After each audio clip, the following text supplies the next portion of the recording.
Hi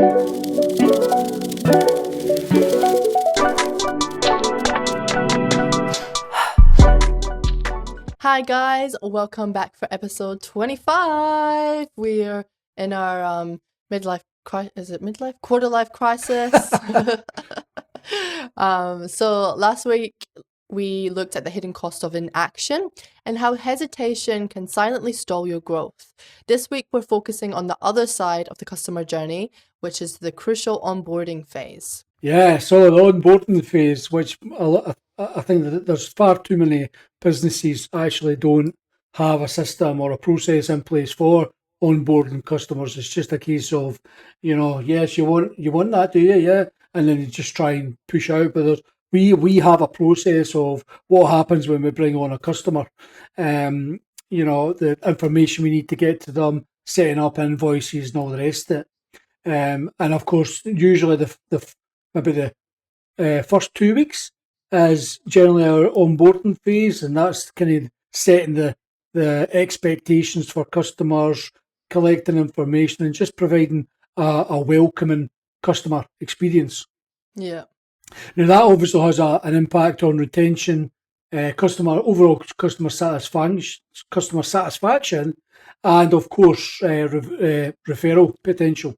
And that's because everything from the very first minute they start conversing with you until they're actually a customer is all part of that buyer's journey, part of that customer's experience of your brand, and it needs to be to a point where the customer feels like they're the number one customer in your brand, and this is why first impressions matter more than what most businesses probably realise, and onboarding could potentially be just as much a revenue driver and not just about like support or customer success. Everything is part of that customer's experience with your brand. Yeah. And some of you have probably had experiences where you've been with a business and you've had a call and you've had to do something and contact them, and you've got off that call and you've been like, oh my God, that was easy. I didn't even have to do anything. That was amazing. Like, oh my God. And that's all about, the onboarding process and really giving that customer satisfaction, making life easy for them too. That's right. And I'll tell you something, Chloe, just recently when we've been purchasing the Osmo Pockets and things, JB Hi-Fi, I think, are absolutely brilliant at this, whereby they've generally got, the latest tech in-house and their the store, the local store. And I can tell you 100% of the time, I'll go looking for bargains online and then I'll go onto JB Hi-Fi because I know what the experience is going to be now, right? Yeah. Even if you go to JB Hi-Fi, you can click that little button where it says ask for a deal. Even if you've not got a deal, and this actually happened with the Osmo Pockets I purchased. I didn't have a deal at the time, but I was purchasing two, right? So the way I seen it was, if I'm purchasing two, then surely you must be able to give me a discount, right? So what I done is I went on to JB Hi-Fi, told them I was wanting to buy two DJI Osmo Pocket 3s. And by the way, while I'm there, I'll maybe take that and that and that. Is there a deal for these like 4 or 5 products? So they went away, came back and says, yeah. So there's roughly about $50 off or something. But one of the products they'd taken only like $3 off. I could actually get cheaper somewhere else. So I sent them the link to that, and they gave me more money off. So from a kind of customer service point of view, fantastic experience, saving money, getting what I want, and that kind of helps. That is about continually nurturing your customers, and I'll probably be a long time customer of JB Hi-Fi for that. Yeah, and I would 100% agree, because after you bought those Osmos, we went to JB Hi-Fi because Tao needed some new USBs or whatever. So he went there, had a look at them. They were like $50, and he was like, "Oh, I can get them cheaper somewhere else." So he looked online, and they were $27 somewhere else. So I said, "Go ask them if they can price match." So he went up and he asked them, and they were like, "Yeah, let me price match that for you." So he got like what, $25 off, or half price almost, off of Bingo. his USBs. So he ended up buying a couple because yeah. And I think But yeah, this is just the Scottishness coming out in us, where like the common thing is Scottish people don't want to spend their money. They're look, looking for cheapskates, a bargain. looking for a bargain. Well, that's a good thing though, eh? Yeah. So some common onboarding mistakes that will kill your growth is overwhelming customers with too much information too fast. So have you ever spoke to a company, and we actually have a little bit of a problem with giving too much information, Yeah, because we want to give you as much as possible so you understand, but sometimes it can be a little bit overwhelming. And that's right. especially when we speak in our language, yeah, it can get a bit confusing and overwhelming. So you also have lack of clear goals and milestones. So as we mentioned in our last episode, you can use different tools like Asana, ClickUp, Trello to really set goals, milestones, and to achieve them. You have poor communication and lack of personalized support. You're ignoring customer feedback and process tracking. And I think ignoring your customer feedback is probably the number one thing you don't want to do, because they're your customers. So you want to make it as easy, as simple, as quick as possible for them so that they don't even have to do anything. So if they're saying, "Oh, this is a bit of a pain, pain in the ass to go through," then you want to be listening to them. Okay, well, why are you feeling like that? What part was it that you felt like this? How can we improve? And when customers see you improving, it shows that you're innovative and you're customer centric as well. That's right. And last one is treating onboarding as a one size fits all process. Nothing is a one size fits all process. Especially for us, one client might need this, whereas another client might not need what they have. They need something specialized and customized to them. Well, the thing is, that's what business is all about. I mean, while we have systems and processes in place, every single customer gets things different. Yeah. And we generally always go well above and beyond what we originally define, in order to provide more value, which is something I'd always recommend every business does as well.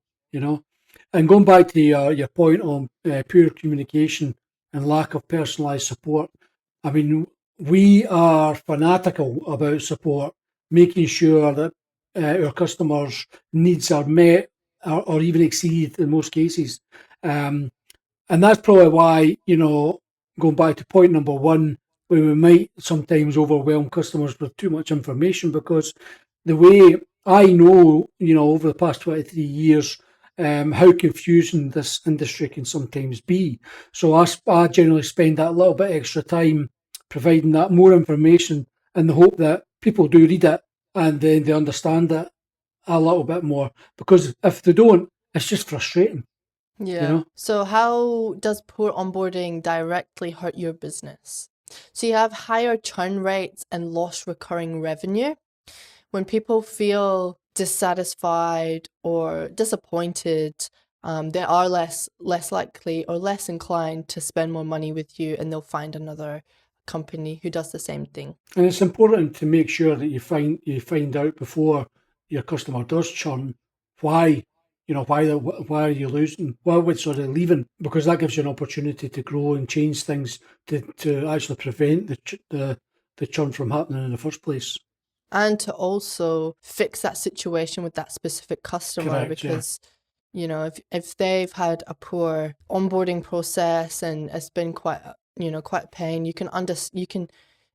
they can tell you, and you can understand why, and you can change, or say, "I'm really sorry about that. Here's a free product. Here's 10% off. Here's let me do this for you to change that." That's right. You'll have increased support costs and resource strain, negative word of mouth and damaged brand reputation. missed upsell and cross-sell opportunities, because nobody's gonna buy your upsells or cross-sells if they already want to get out of that, that sales cycle. Yeah. Slower time to value for customers. Yeah, so that's all about providing value. Try and provide value as much as you can up front. That's why when we bring on a new customer, we look for low hanging fruit, which there's usually a ton of it until we start to actually build up the growth engine for them. And going back to the negative word of mouth and damaged brand reputation, you'll find that a lot of people won't actually provide you with a good review, but they'll go out their way to provide a negative one when things just don't go quite right. So it is really important to make sure that you are providing good support and you're trying to, resolve any issues that are causing high churn rates and things to help protect your brand reputation. And of course, you can do all that by designing an effective customer onboarding process. What that means is you need to be mapping the customer journey and defining their key touch points. You can set clear success criteria and expectations, which is a massive one, especially when you're bringing on a new customer. And of course, you can nurture your prospective customers through things like podcasts and articles and things like that as well. You can provide you can personalize the experience based on customer segments. So, male versus female, they prefer roses, they prefer chocolate, that kind of thing, And I know that, when we start building our team in house, I want to onboard even our team members. And when our team members get onboarded, we should be providing them with, there's your laptop and this kind of things as well, so that they feel that value up front. Yep.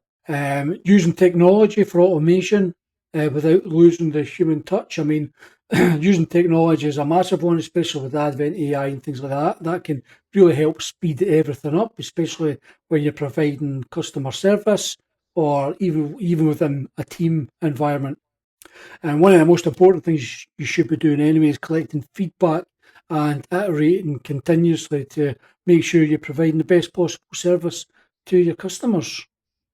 Yeah. So some tools and resources to improve your onboarding. So you've got onboarding software like User Pilot, Churn Zero, Intercom, CRM and customer success platform integrations. So there's some real world examples that we've got. There's a SaaS company that reduced churn by 30% by revamping their onboarding process. And there was a service-based company that improved referral rates through personalised onboarding. So essentially what they did there is they provided a personalised onboarding process to their customers, which gave their customers an exceptional experience that they then went on to refer them to their friends, family and colleagues and things. So these are just small ways that you can use to, not just provide a fantastic customer service, but continually use that as a revenue driver for future pipeline. Yeah. Some actionable takeaways for you guys to do this week is audit your current onboarding process from a customer perspective. Define clear onboarding goals tied to customer success metrics. Personalize your onboarding journeys where possible. Use automation to scale without sacrificing your quality. Make onboarding an ongoing process, not a one-off event. So next week, we'll be diving into why the technology you use isn't just a tool, it's your secret growth engine.